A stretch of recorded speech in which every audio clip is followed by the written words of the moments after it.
Hello everyone, welcome back to Good Learners. This is Utkarsha and our today's topic is education. In this topic, we shall be talking about primary education, secondary education, higher education, and research institutions in some representative areas. So let's get started. The first census of independent India in 1951 revealed the extreme complexity and intractability of the educational issues in the country. In the first census, the literacy level was 17%. As you all can see in the table given below, the literacy level kept on increasing in the upcoming years. Improving this percentage was a serious challenge for the Government of India, and several remedial schemes were put into place to deal with it. Now let's move on to the stages of education. First, primary education. Primary education refers to the schooling given to children in the 6 to 14 years age group. In 1988, the central government started a scheme for the spread of primary education and to improve educational standards. It is known as Operation Blackboard. The government made funds available to help improve the standard of the schools and to fulfill minimum educational needs such as at least 2 proper classrooms, toilets, one of the 2 teachers to be female, a blackboard, maps, laboratory apparatus, a small library, a playground, sports equipment, etc. This scheme helped the primary education system to gain some momentum.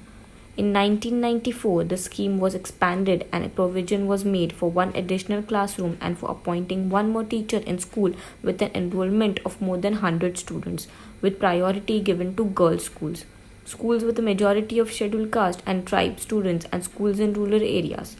It was also made binding upon the state government to appoint female teachers to 50% of the posts in schools.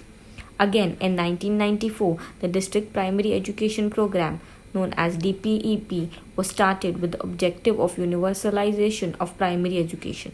It was implemented in 7 states, including Maharashtra. The plan envisaged 100% attendance in primary schools, arresting student dropout, education for girls, and for physically handicapped. It included programs such as research on an evolution of primary education, alternative education, creating societal awareness, etc. The midday meal scheme was started in 1995 to provide nourishment for students. Secondary education. After independence, Education Minister Maulana Abul Kalam Azad decided to bring about fundamental changes in the field of education. The University Education Commission was set up for this purpose. The commission recommended the appointment of a separate commission for secondary education. Accordingly, in 1952-53, the Mudaliar Commission was appointed. At that time, the pattern of education consisted of 11 plus 4 years for the first degree or of 11 plus 1 plus 3 years. Now let us see about the work of the commission. The work of the commission was to study secondary education, the nature of the curriculum, medium of instruction, teaching methodology, and making certain recommendations. The concept of higher secondary education was proposed by them. However, it was difficult to implement it all over the country. The Kothari Commission. The Kothari Commission was appointed under the chairmanship of Dr. D.S. Kothari and Dr. J.P. Naik in 1964, who also made valuable contributions to the work of this commission. The commission also recommended the 10 plus 2 plus 3 pattern for secondary, higher secondary, and university education, which was implemented from 1972. The commission also suggested a uniform national system of education, the inclusion of the mother tongue Hindi and English, as well as continuing education, adult education, education by correspondence, and open universities to make education trickle down to the lowest rungs of society. It also recommended increased provision in the government's budget for expenditure on education of neglected sections like the scheduled caste and tribes. Maharashtra government adopted the 10 plus 2 plus 3 pattern in 1972 and conducted the first 10th board exam in 1975. Now let us take a look at the objectives of education according to the Kothari Commission. The objectives of education according to the Kothari Commissions included modernization of education, securing and strengthening of democracy, education and productivity, nurture of social, moral, and spiritual values, and social and national integration. Now let's move on to higher education. Education in the post-independence era. After independence in 1948, the central government appointed the University Education Commission, whose chairman was Dr. Sarvapalli Radhakrishnan. Its functions included financial grants, the standard of the universities, and the coordination. Now let us take a look at the method of functioning. The Commission accepted the 5-year plans method. It began to sanction and disperse grants to the universities on behalf of the government. The Commission undertakes planning of the university's education, coordination of syllabi, giving primacy to national needs through education, and the planning and implementation of various schemes of higher education. It has done valuable work in establishing university development councils, centers for advanced studies for postgraduate education, and establishing new universities. After the advent of television in India, it initiated the countrywide classroom program, which is telecast by Doordarshan on behalf of the Commission. The National Council of Educational Research and Training, NCERT. This body was established in Delhi on the 1st of September 1961.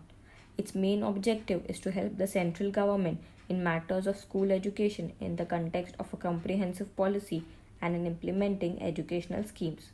The NCERT was given the responsibility of educational research and development, training, extension, educational programs, restructuring of school curriculum and textbook.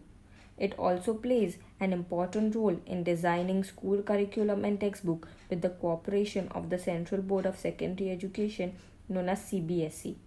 It has been involved in designing workbooks and handbooks for teachers, in teacher training, in developing teaching learning techniques, and conducting talent search examination at the national level. SCERTs were established in all states on the lines of the NCERT. The Maharashtra State Council of Educational Research and Training was established in Pune.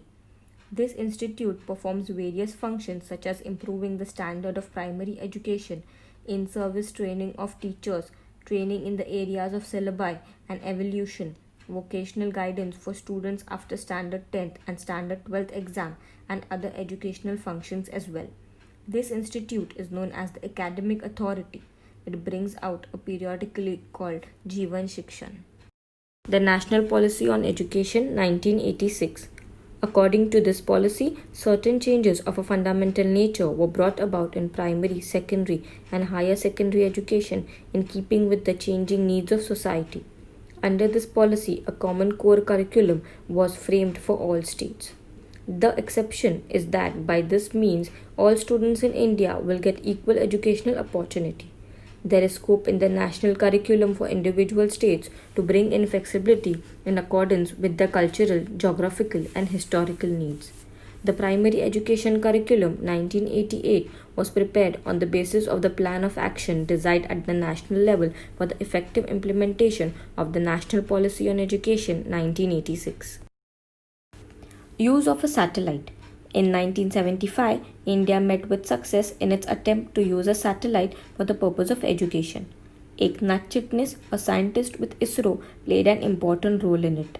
Satellite Instructional Television Experiment, known as SITE, was undertaken for educational purposes under the leadership of the Space Applications Center at Ahmedabad. The concept of satellite education came out of this experiment. America had helped India in this program. The program helped to make provisions for a good standard of education in rural areas.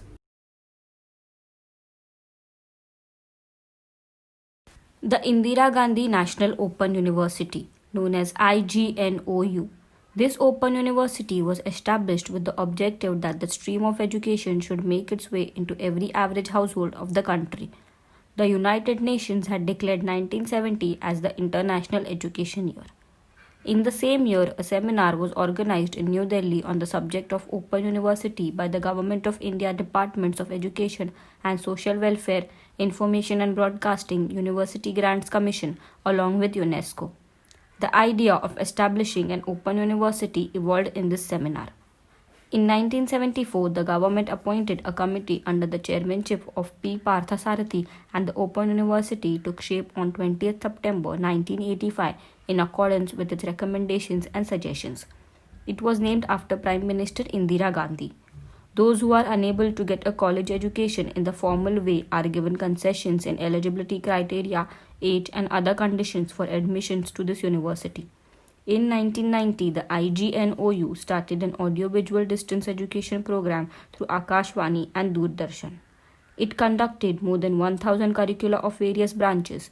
It provides facilities for education through 58.